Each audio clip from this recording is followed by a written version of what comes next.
Isso, bom dia Vera, bom dia a todos. A sessão já começou. Na pauta são 7 projetos de decretos legislativos aprovando a participação do Brasil em acordos internacionais, mas existe dúvida sobre a possibilidade dessas votações agora pela manhã, já que são necessários 257 deputados para abrir a ordem do dia e, enfim, fazer essa votação. Como a movimentação já é pequena na Câmara agora de manhã, é possível que esses acordos não sejam apreciados no plenário agora de manhã. Mas nós vamos aproveitar a presença de 2 vice-líderes partidários aqui com a gente, fazer um balanço da votação do orçamento e falar um pouco das votações do semestre, do ano, aqui na Câmara. Estamos aqui com o deputado Ronaldo Lessa, que é vice-líder do PDT, e o deputado Hildo Rocha, vice-líder do MDB. Começando com o deputado Hildo Rocha, um balanço, deputado, que o senhor faz desse orçamento, um orçamento difícil para ficar para o ano que vem, não é, deputado? Como é que o senhor avalia? Bom dia. Bom dia. Nós pudemos perceber claramente um orçamento engessado, em que o gestor público tem poucas opções de investimento, e nós necessitamos de investimento para que o país possa voltar a crescer, gerar empregos, o que mostra que nós temos que realmente fazer a reforma tributária, assim como também a reforma de todo o sistema da Seguridade. Você pode observar aí que nós vamos ter um déficit de aproximadamente 140 bilhões de reais para o próximo ano, mas o déficit da Seguridade é muito maior. Se você analisar o orçamento, você vai ver de forma bastante clara que o déficit da Seguridade é de 300 bilhões. Ou seja, se nós não tivermos esse déficit grande na Seguridade, mesmo sem aumentar a receita, diminuindo a despesa da Seguridade, você vai poder ter um orçamento superavitário. Mas nós temos que ter prioridade aonde nós vamos trabalhar, e isso que é necessário ser feito, não no próximo ano, isso já deveria ter sido feito, e isso está levando a dificuldade de crescimento do nosso país, e nós temos que urgentemente tomar uma decisão. Claro que não cabe mais a esse Congresso, mas sim ao próximo Congresso, mas o próximo Congresso já vai entrar sabendo que tem uma grande responsabilidade, déficit de 300 bilhões da Seguridade Social, ou seja, aquilo que se arrecada de todos os tributos que é para a Seguridade não é suficiente para pagar as despesas da Seguridade. Você vai ter que pegar 300 bilhões do orçamento fiscal e dentro desse orçamento fiscal você vai deixar de fazer estradas, você vai deixar de manter estradas federais que estão se acabando, vai deixar de mandar mais recursos para a educação. E isso é muito danoso para a sociedade brasileira. É um alerta grande. O governo que entra, muito engessado, um orçamento com muita dificuldade para o próximo gestor. O deputado Ronaldo Lessa, que balanço o senhor faz desse orçamento aprovado ontem, né? O Congresso entra em recesso agora dia 22, um orçamento difícil, com pouco dinheiro para remanejar no ano que vem. Como é que o senhor avalia isso? Bom dia. O orçamento é a peça com a qual se busca chegar mais próximo à realidade. É uma previsão e não podia ser muito diferente. Repare que os debates entre oposição e governo não podia variar porque você está dentro de um parâmetro estabelecido. O que eu acho que a gente precisa, na verdade, é discutir as questões estruturais. O próximo Congresso precisa, evidentemente, fazer o que não foi feito durante algum tempo. Não adianta a gente conseguir enxugar gelo, é o que está acontecendo. É preciso fazer a reforma tributária no país. O Brasil precisa, tem necessidade, evidentemente, de fazer mais justiça social. Aqui é um dos países do mundo onde os pobres pagam mais do que os ricos. Isso não pode acontecer. Segundo, é fundamental o desenvolvimento, porque a base que sustenta a própria necessidade da reforma da Previdência está exatamente na juventude, em quem está trabalhando, que pode efetivamente sustentar os aposentados e a Seguridade Social. Um outro aspecto também que é preciso que a gente analise nesse processo é que, além dessa medida reforma da Previdência, a reforma tributária, é necessário que o país comece a fazer as suas reformas políticas. Nós precisamos que o Congresso faça as suas economias, nós precisamos de um judiciário mais ágil, entendeu? Que possa efetivamente entrar dentro do contexto social, dentro do contexto social, quer dizer, não pode existir uma plutocracia, quer dizer, a elite, uma elite que vai muito bem, obrigado, e o resto da população pobre. Essa dicotomia no Brasil, essa diferença social, é preciso corrigir, e que tem que corrigir isso são os poderes, os ex-judiciários, sobretudo. O Ministério Público tem um papel importante nisso. O Ministério Público não pode ficar alheio do problema, simplesmente pego a letra em si morta. Ele tem que colocar isso dentro de uma realidade. O Brasil só cresce quando isso ocorrer. E o outro, para a gente encerrar, basicamente 3 pontos que eu chamo de estruturais. É a questão da dívida. Nós não podemos manter essa dívida que a gente paga. É necessário que, quando chega, você mostrou ali que é praticamente menos de 10% o que o país vai investir, porque o resto está tudo contaminado. Já é tanto para salário, tanto para isso, tanto para aquilo outro. Então, a grande parte disso, quase 50% desses 90 e pouco, é para pagar a dívida. Nós temos que sair dessa ciranda. Ela não leva o país a nada. Esse é o grande problema da gente, o gargalo é esse. Antes da Previdência, se a gente não mexer na dívida, a gente não vai tirar o país do clima que a gente está vivendo.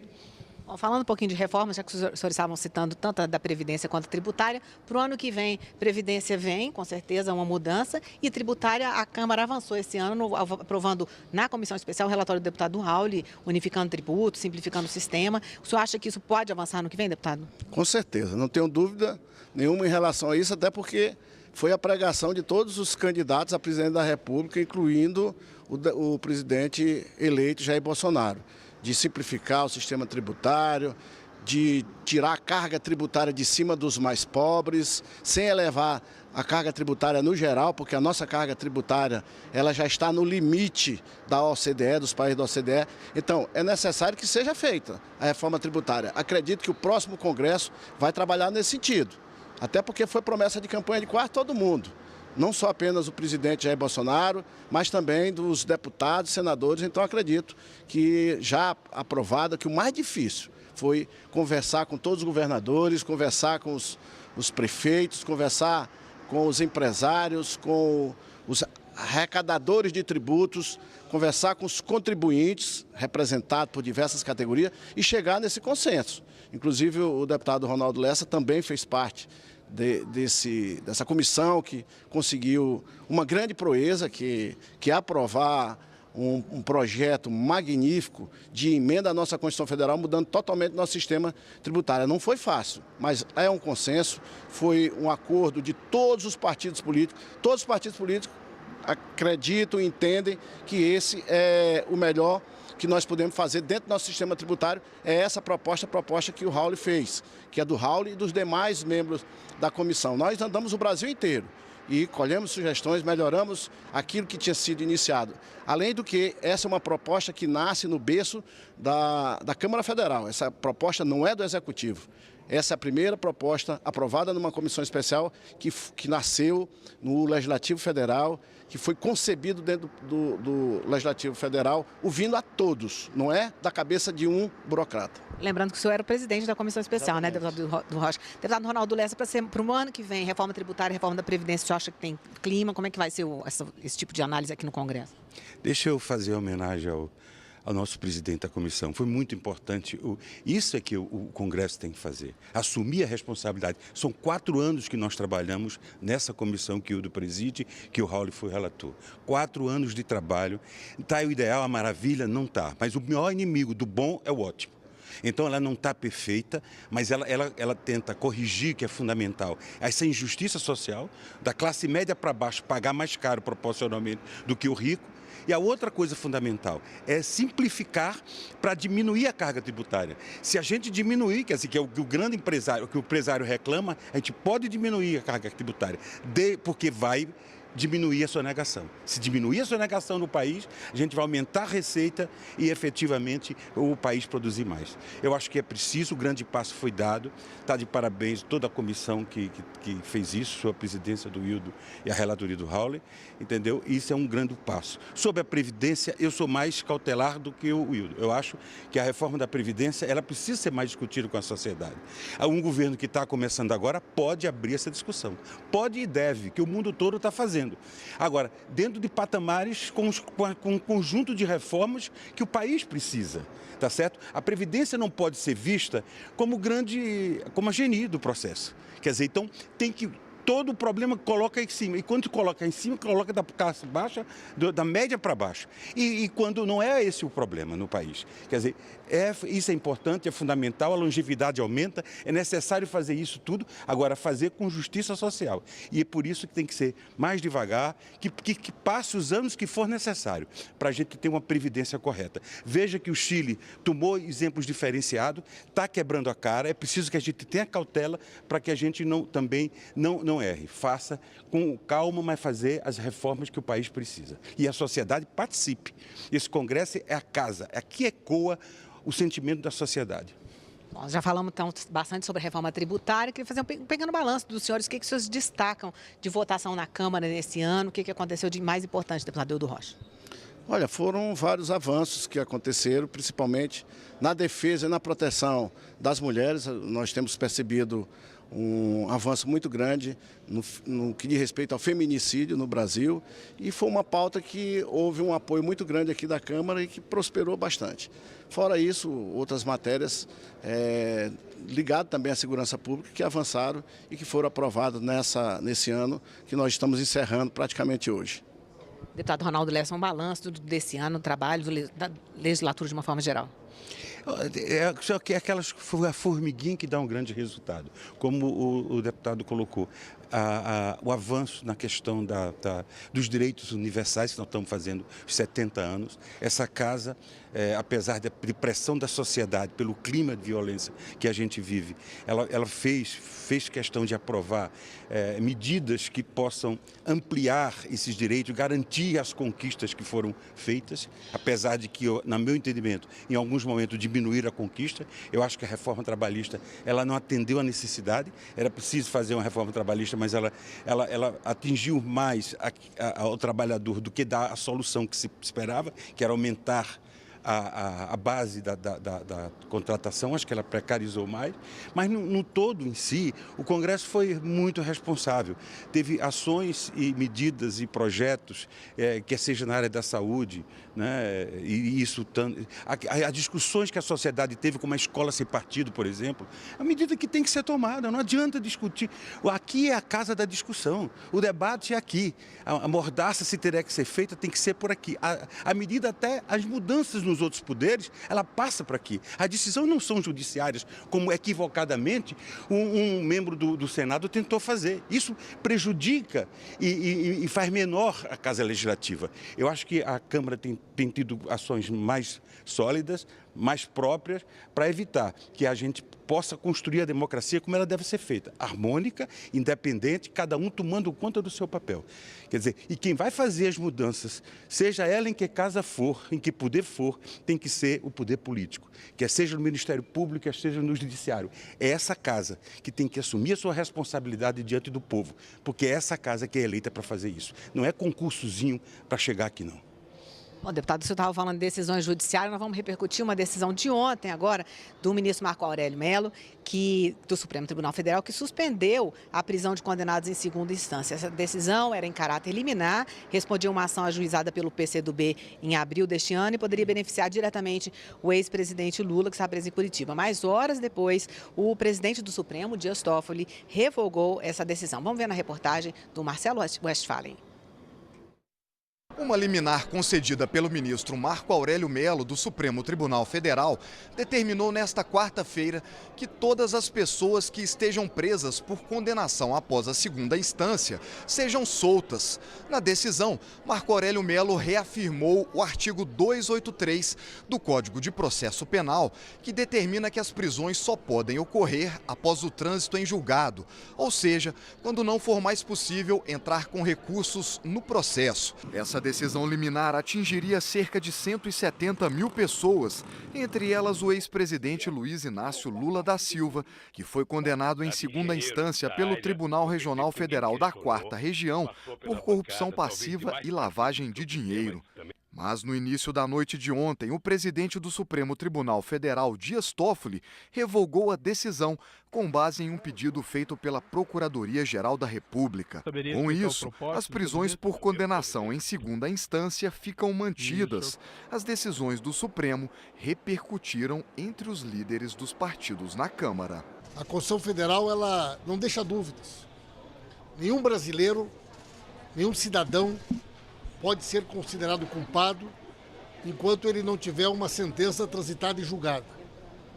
Qualquer outra interpretação da Constituição, diferente dessa, é uma afronta ao poder originário do Constituinte. Quando se formou a maioria no Supremo com relação à manutenção da prisão em segunda instância, foi sobretudo por conta do princípio do colegiado. E quando um ministro monocraticamente inverte o que a maioria decidiu, traz insegurança jurídica e isso, é claro, pode acarretar em atrapalhar as próprias investigações da Lava Jato. Decisões como essa, que acabam gerando um ativismo no debate, às vezes nas decisões, que acaba gerando esse tipo de polêmica que nós vivemos hoje no Supremo com duas decisões divergentes em relação ao mesmo tema. Bom, deputado Hildo Rocha, que análise que o senhor faz dessa decisão de ontem? É um assunto que volta e meia se discute aqui na Câmara também, né? Olha, a Constituição Federal é bastante clara no que diz respeito a isso. O deputado Paulo Pimenta foi bastante feliz na sua declaração. Entretanto, uma decisão de uma repercussão muito grande como essa tem que ser colegiada. O Supremo Tribunal Federal tem que primar pelo colegiado, como aqui nós primamos aqui na Câmara Federal. Aqui nós somos 513, nós temos que convencer. Se eu tenho uma proposta, eu tenho que convencer os outros 512 que minha proposta é boa para o povo brasileiro. Então eu acho que falta isso lá dentro do Supremo Tribunal Federal.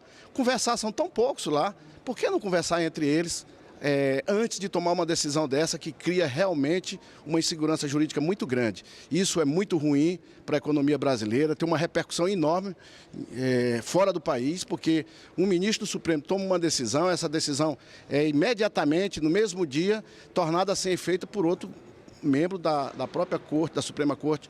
Então é algo que não deve estar acontecendo, isso aí que seja a última que ocorra com esse Supremo Tribunal Federal, porque não é bom para o Brasil. Isso não é o correto dentro de um país democrático, que suas instituições funcionam corretamente. Isso pode levar a algo muito grave aí para frente, continuando a acontecer o que aconteceu ontem. Deputado Ronaldo Lessa, que análise que o senhor faz dessas decisões de ontem? Eu concordo que essas decisões colegiadas ela tem um peso muito maior e ela deveria ter sido tomada disso sobre a cautela. Agora, apoio a posição do Pimenta. A Constituição é clara. Ninguém pode ser preso até que haja o trânsito julgado. Essa história da segunda condenação é nova. Isso fere frontalmente a Constituição. Na verdade, a decisão o ruim porque ela foi monocrática. A decisão devia ser do Supremo de manter-se essa garantia da Constituição. O que não venha com desculpas de que demora muito tempo, faz a justiça ser ágil. Não é por isso. Outra coisa, porque atinge a 170 mil pessoas. Primeiro que o advogado teria que recorrer. Segundo, que aquelas pessoas que emitiam perigo à sociedade não estavam incluídos nessa. E a questão principal dessa medida é exatamente aqueles que já estão com condenações, e não são poucos, em segunda instância, que não são presos. Quer dizer, fazer a justiça seletivamente, tá certo? A justiça é longa, por isso tem passado 8, 10 anos sem o cara ser julgado pela terceira, e por que o Lula foi com 6 meses? Quer dizer, isso aqui não pode ter. A justiça tem que ter um outro comportamento, porque ela é fundamental, ela é a última instância, ela é a esperança da sociedade. Por isso ela é tão muito importante. Ok, deputado Ronaldo Lessa, vice-líder do PDT, deputado Hildo Rocha, vice-líder do MDB. Obrigada pela entrevista, por todas as participações aqui. Vamos voltar com a Vera nesse último link do ano aqui do Salão Verde.